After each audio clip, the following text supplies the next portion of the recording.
Hello friends, सब कैसे हो? बढ़िया होंगे, अपनी पढ़ाई में व्यस्त होंगे, तैयारी में व्यस्त होंगे। हम आहड़ सभ्यता पढ़ रहे थे, उसका कुछ पार्ट यहाँ रह गया था, तो हम उसको आगे पूरा करेंगे। इसमें है बिना हत्थे का जलपात्र, जो ईरानी धूपदानी। ये जो ईरान सभ्यता से जुड़ाव का पता चलता है कि यहाँ पे ईरानी सभ्यता भी को भी इन्होंने अपनाया था। बिना हत्थे का जलपात्र, जैसे अपोलो देवता का आया था पीछे, तो उसमें था कि यूनानी देवता थे वो, तो यूनान से इनका जुड़ाव था। गहनों के साथ शव दफन के साक्ष्य हैं, मिट्टी के दीपक। आहड़ से अल्लट का शिलालेख मिला, तो हमें आज से आज ध्यान रखना पड़ेगा। आहड़ से अल्लट का शिलालेख मिला।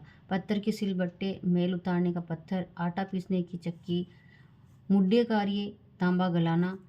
आहड़ ये मुड्डे कार्य, तांबा गलाना जो है कार्य, वो उसको मुड्डे कार्य बोलते हैं। आहड़ मेवाड़ के राजाओं का अंत्येष्टि स्थल। आहड़ जो स्थल है वो मेवाड़ के राजाओं का अंत्येष्टि स्थल है। रंगाई व छपाई का कार्य, लकड़ी के ठप्पे और सांचे। तो यहाँ पे इससे पता चलता है कि यहाँ पे रंगाई और छपाई का कार्य भी होता था। माप तोल के बाट, यहाँ पे माप तोल के बाट भी मिले हैं।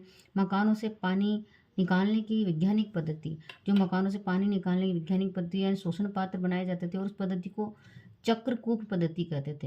यानी चक्रकूप पद्धति किसको कहते हैं? पानी, मकानों से पानी निकालने की वैज्ञानिक जो पद्धति अपनाते थे उसको चक्रकूप पद्धति कहते हैं।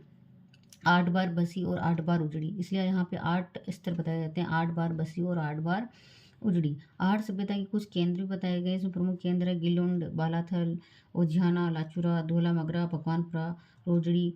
ये सब इतने इम्पोर्टेंट नहीं है, पर इसमें हम आहड़ सभ्यता से पूछ रहे हैं, तो आहड़ सभ्यता से ये केंद्र हम थोड़ा सा इसमें देख लेते हैं। गिलुंड राजसमंद, बीबीलाल, बनासगढ़ी, मोड़िया नगरी भी कहते हैं इसको। पक्की ईंटों के मकान है। 5 प्रकार के मृद भांड है। बालाथल वल्लभ नगर उदयपुर, और वियन मिस बेड़स नदी के यहाँ पे है। ओझियाना ब्यावर पहाड़ी पर विकसित है। बिहार मीणा 1999 से 2000।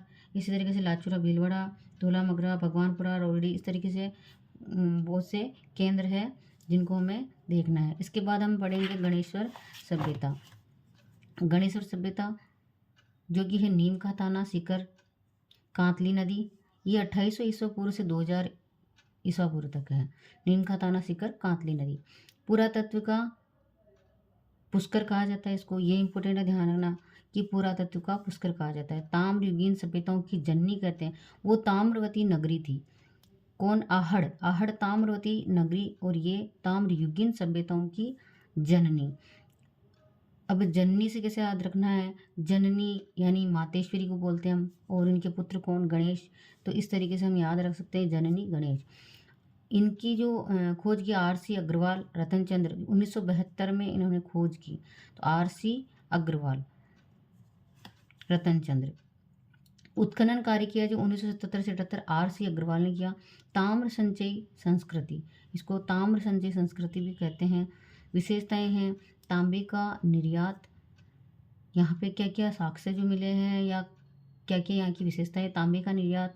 मिट्टी के बर्तन, जिसको बोले थे कर्पश वर्णी सभ्यता, यानी यहाँ की सभ्यताओं का हमें नाम ध्यान रखना है कि मिट्टी के बर्तन जो कर्पश वर्णी सभ्यता कहलाती है, यानी कपीस वर्णी या कर्पश वर्णी सभ्यता कहलाती है। 99% तांबे के उपकरण यहाँ, 99% तांबे के उपकरण यहाँ पे मिले हैं। मछली पकड़ने का कांटा, बाणाग्र, यानी बाण के जो आगे का भाग होता है वो बाणाग्र। पत्थरों से निर्मित बांध व मकान। काले व नीले, यहाँ पे काले व नीले हैं, नीले रंग के मृद भांड। हारपून हथियार। थैंक यू फ्रेंड्स, इसके आगे का हम नेक्स्ट वीडियो में पढ़ेंगे।